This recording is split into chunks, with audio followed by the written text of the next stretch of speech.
মহাপণ্ডিত good morning sir হ'ব good morning আজি তহঁতৰ বাবে মই এটা সাৰপ্ৰাইজ লৈ আহিছো কেনেকুৱা ধৰণৰ সাৰপ্ৰাইজ ছাৰ আজিৰে পৰা তহঁতক পঢ়াবৰ কাৰণে এগৰাকী মেডাম আহিব তহঁতে ভালকে ৰেছপেক্ট কৰিব লাগিব কিন্তু কৈ দিছো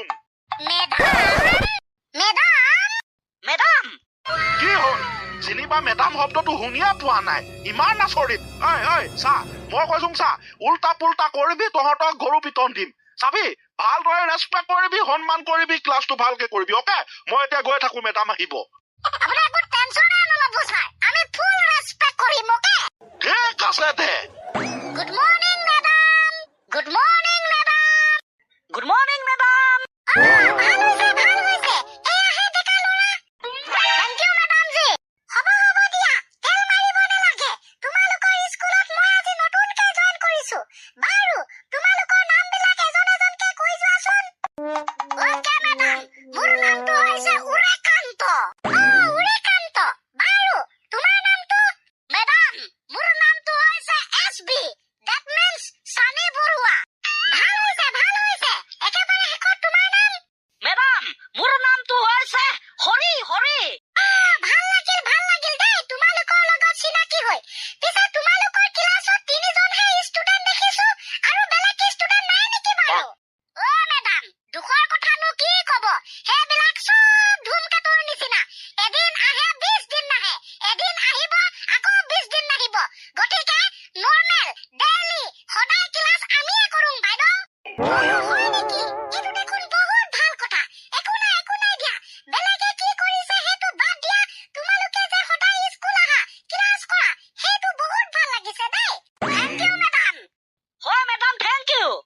ৱেলকাম প্ৰথমতে আজি কি ক্লাছ কৰোঁ তাকেহে মই একো ধৰিব পৰা নাই তোমালোকে কিবা এটা আইডিয়া দিয়াচোন কিদৰে কেনেকৈ আৰম্ভ কৰোঁ মেডাম প্ৰশ্ন উঠক আমি চিধা উত্তৰ দিম তুমি ধুনীয়া আইডিয়া দিছা তেনেহ'লে শুনা মই তোমালোকক এটা জেনেৰেল নলেজৰ প্ৰশ্ন সুধিম তোমালোকে উত্তৰ দিবলৈ চেষ্টা কৰিবা অকে মেডাম বাৰু কোৱাচোন এনেকুৱা কি শব্দ আছে নাইবা কি বস্তু আছে যিটো বস্তুৰ প্ৰথম আখৰটো যদি আমি নাইকিয়া কৰি দিওঁ কাটি দিওঁ তেনেহ'লে পাছৰখিনি শাক পাচলি হৈ পৰিব এগৰাকী বাইদেউ দেখোন বৰ ডেঞ্জাৰ প্ৰশ্ন উঠিছে বৰ খাটাৰা আছে পাই দেই এতিয়া যদি আমি উত্তৰ দিব ইমান লাজ পাম দেখোন লাজ পাম দে কিবা এটা কৰিব লাগিব ভাব কিবা হ'ল নেকি তোমালোকৰ প্ৰশ্ন উত্তৰটো দিব পাৰিবানে মেডাম আপুনি কৈছে যে এনেকুৱা কি বস্তু আছে যাৰ প্ৰথম আখৰটো যদি আমি কাটি পেলাং নাইকিয়া কৰি পেলাং তেনেহ'লে পাছৰখিনি হৈ পৰিব শাক পাচলিৰ নাম হয় নাই হয় কোৱা পাৰিবানে পেলেলে পুলুলু পেলেলে পুলুলু পেলেলে পেলেলে পুলুলু পেলেলে কি পেলেলে পুলুলু মাৰিছা কি পেলেলে পুলুলু মাৰিছা এইটো কেনেকুৱা ধৰণৰ লেংগুৱেজ মই দেখোন বুজিয়ে পোৱা নাই বাদুৱাটো নুবুজিব উত্তৰটো শুনিব না আপুনি শুনিম আকৌ কিয় নুশুনিম শুনিম বুলিয়েতো মই প্ৰশ্ন কৰিছো দিয়া উত্তৰ দিয়া উৰেকান্ত মাৰি দে হ'ব দে মেডাম সেয়া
হ'ব পাই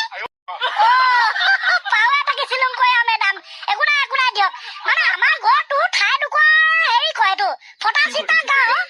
মেডিকেল চাৰিআলি বুজিছে মেডিকেল চাৰিআলি য'ত আছে মেডিকেল আৰু আনফালে আমাৰ ঘৰটো আচ্ছা এইবাৰ উৰেকান্ত তোমাৰ ঘৰটো ক'ত আছে সেইটো কোৱাচোন আমাৰ ঘৰটো মেডাম মাটিৰ ওপৰত আছে তোমালোকৰ ঘৰটো মাটিৰ ওপৰত নাথাকি কি গছৰ ওপৰত থাকিব নেকি সেইটো মই গম পাইছো ঠাইডোখৰ নাম কোৱা ঠাইডোখৰ নামটোনো কি দুবা কোৱা থাকে মেডাম আমাৰ ঘৰটো চানিহঁতৰ ঘৰৰ পিছফালে আছে হয় মেডাম আমাৰ ঘৰটো উৰেকান্তহঁতৰ ঘৰৰ পিছফালে আছে তাৰমানে তোমালোক ওচৰা ওচৰি ন একো নাই দিয়া এইবাৰ মই আজি ক্লাছটোত দুটামান প্ৰশ্ন সুধিম তাৰপিছতে ছুটি দিম হ'ব মেডাম কোৱাচোন কোৱা সৃষ্টি আৰু বৃষ্টিৰ মাজত কি পাৰ্থক্য আছে মেডাম শুনক সৃষ্টি আৰু বৃষ্টিৰ মাজত থকা প্ৰথমটো পাৰ্থক্য হৈছে সৃষ্টি হৈছে আমাৰ গাঁৱৰ গাংবাটোৰ জীয়েক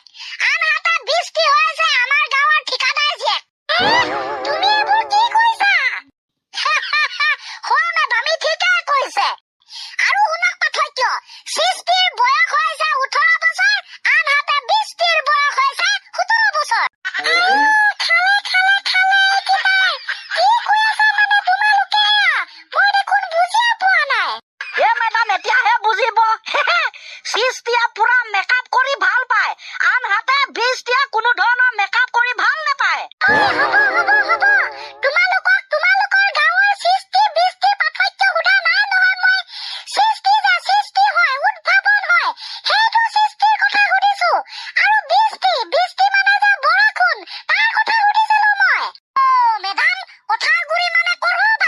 সেইটো বৃষ্টি সৃষ্টি আমি আকৌ কৰবাত পালোংগে শুনক মেডাম ভালকে কৈছো